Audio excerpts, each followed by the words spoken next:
बेटी के नखरे। महक और मोहन के घर काफी सालों बाद एक बेटी होती है। वो उसे देखकर काफी खुश रहते। उस बच्ची की छोटी सी छोटी चीजों का ख्याल रखते। अरे महक बेटा, चाहे लड़का हो या लड़की, इतनी आजादी नहीं देते, बच्चा बिगड़ जाता है। आपको पता ही क्या है सासू माँ, चुप रहिए। हम दोनों कमाते ही क्यों हैं? इन बच्चों के लिए ना। देखिए तो कैसे प्यारे प्यारे पैरों से चल रही है, कितनी प्यारी लग रही है। अब मैं क्या इसके पैर काट कर बेड पर बिठा दूं इसे? अरे मैंने ऐसा तो नहीं कहा। मेरे कहने का मतलब ये था कि बस करो ना माँ, क्या सारा दिन टोका चाकी करती रहती हो। अरे करने दो ना जो कर रही है। दोनों मियाँ बीवी अपने अपने काम में लग जाते हैं और सास मंदिर चली जाती है। लेकिन बेटी सौम्या घर में तेल का डिब्बा लेकर फैला देती है। घर को तो मैं पराठे की तरह सेक दूंगी। मैंने सारा तेल फैला दिया, अब मैं इसे सेक दूंगी।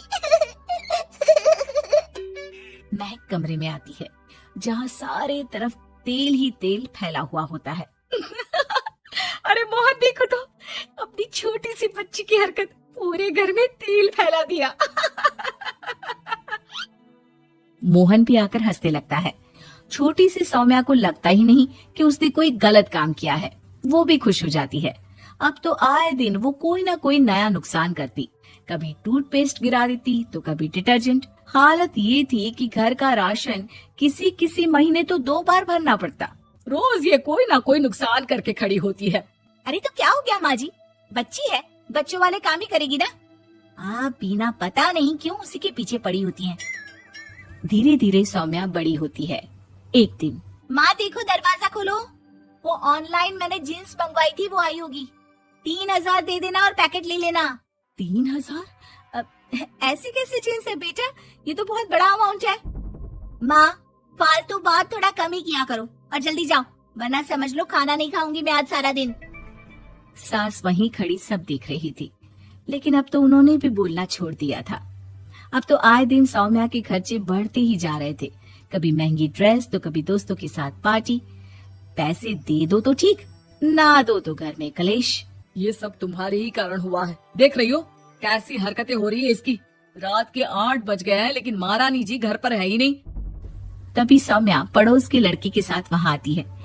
ओके बाय रोहन, कल फिर मिलेंगे, लव यू। ये क्या हरकत है सौम्या, आज तो तुमने हद ही पार कर दी। पापा कब से परेशान है। और ये लड़का कौन है? तभी पास खड़ी सास बोलती है, देखो महक, आज तक मैंने कहा नहीं था लेकिन मैं आज कहूंगी, क्योंकि ये मेरे घर का मामला है। मैं नहीं चाहती कि मेरे बेटे का खानदान खराब हो या फिर कोई हम लोगों के घर के लिए बात करे। जाओ इसे ऊपर कमरे में छोड़ाओ, इससे कल बात करेंगे। मॉम देखो ना दादी क्या बोल रही है, चुप कराओ ना इनको, जैसे हमेशा करा देती हो। महक को अपनी गलती का एहसास हो रहा था। वो चुपचाप खड़ी होती है। मोहन बेटी को अच्छे से कमरे में सुलाकर माँ के पास आता है। देखो ये लड़का ठीक नहीं है, अब तुम लोग इसकी शादी करवा दो। ससुराल वाले अपने आप देख लेंगे, शादी के बाद जिम्मेदारी पड़ेगी तो सब ठीक हो जाएगा। शादी अभी तो 25 की है ये। तो क्या 50 तक बैठाओगी? नहीं नहीं, ठीक कह रही है माँ, इसके लिए जल्दी से कोई लड़का देखता हूँ। अगले रोज सौम्या खाने के टेबल पर। मैं आप लोगों को बता देती हूँ, मैं रोहन से प्यार करती हूँ और उसी से शादी करूंगी। रोहन? वही ना सक्सेना का लड़का, वो सक्सेना जो पिछले महीने ही जेल से छूट कर आया है। वो जेल नहीं, काम के सिलसिले में अमेरिका गए थे। अच्छा, सक्सेना अमेरिका गया था तो क्या पैसा वैसा कमा कर नहीं आया? ये देख रही है ब्लाउज, उसकी बीवी ने सिला था मेरा। पैसे की कमी का रोना रो रही थी, पति को कोस रही थी कि जुआ खेलते पुलिस ने पकड़ा और लगी लगाई नौकरी भी छूट गई। दादी कुछ भी मत बोलो। मॉम दादी को चुप कराओ ना। दादी जो बोल रही है ठीक बोल रही है। तेरे पापा ने तुझे देखने के लिए लड़के वालों को कल बुलाया है, समझी?